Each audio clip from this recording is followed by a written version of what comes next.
Welcome everyone to our series, Living with the Times, where we explore our connection to the Torah portion, upcoming holidays, the energy of the months, dates in history, and current events. We are right before the holiday of Shavuot, and there's a beautiful insight from Rashi from the sixth day of creation. It says, Vayhi erev vayivoker yom ha-shishi. It was evening and it was morning, the sixth day.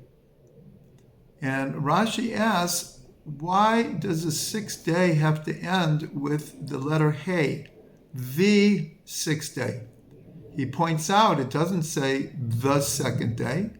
It just says Yom Sheni. It doesn't say the third day. It just says third day. What is it about the sixth day? So he says very enigmatically that the He of the sixth day is hinting to another sixth day. What sixth day? The 6th of Sivan, the day that the Torah is given. And then Rashi says an amazing thing. He says, it was as if all of creation was held in balance until the sixth day of creation. For if Israel would not have received the Torah on the sixth day, God would have returned the world to tohu vavohu, chaos and void. In other words, without the eventual knowledge of God that Israel would receive the Torah, there would be no purpose to the world. This is a very, very strong statement. But we see in many, many other hints and allusions the connection of Torah and especially receiving the Torah at Sinai and the power, creativity, and energy of creation. The first Rashi in the Torah, on the first verse of the Torah, says don't read it Bereshit, in the beginning. Read the Be in as for the sake of, Bishvil.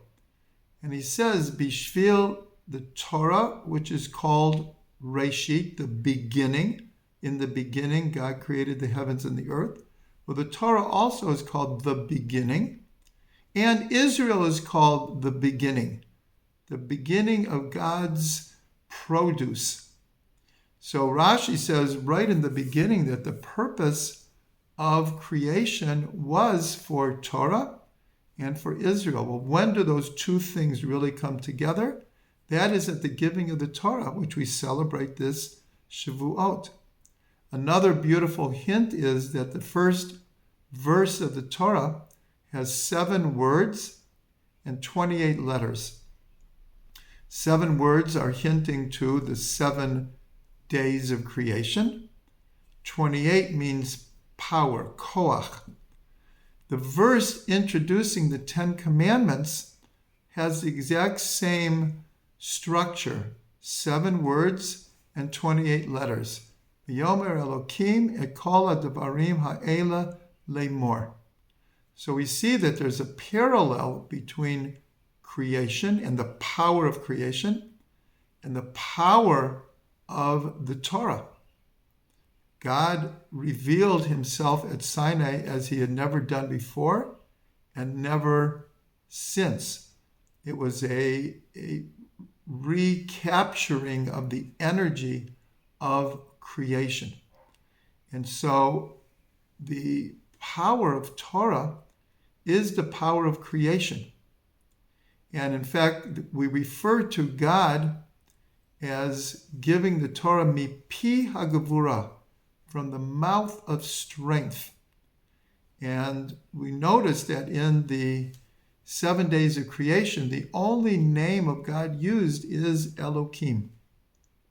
And in the introduction of the 10 Commandments, it's Elokim that says the 10 Commandments. And of course, the 10 Commandments is the fulfillment, is the final manifestation of the 10 expressions with which the world is created. And they were created through the 10 sfirot. So here, in a very quick fashion, I have shared with you many, many connections between the power of creation and the power of Torah.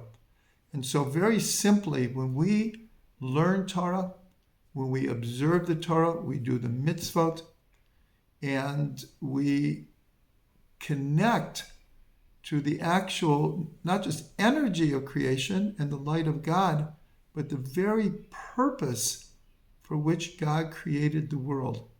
And that makes our every action, our every thought and speech part and parcel of the creative process.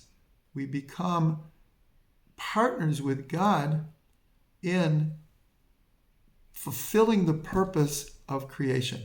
I bless us all to feel that responsibility and privilege this Shavuot.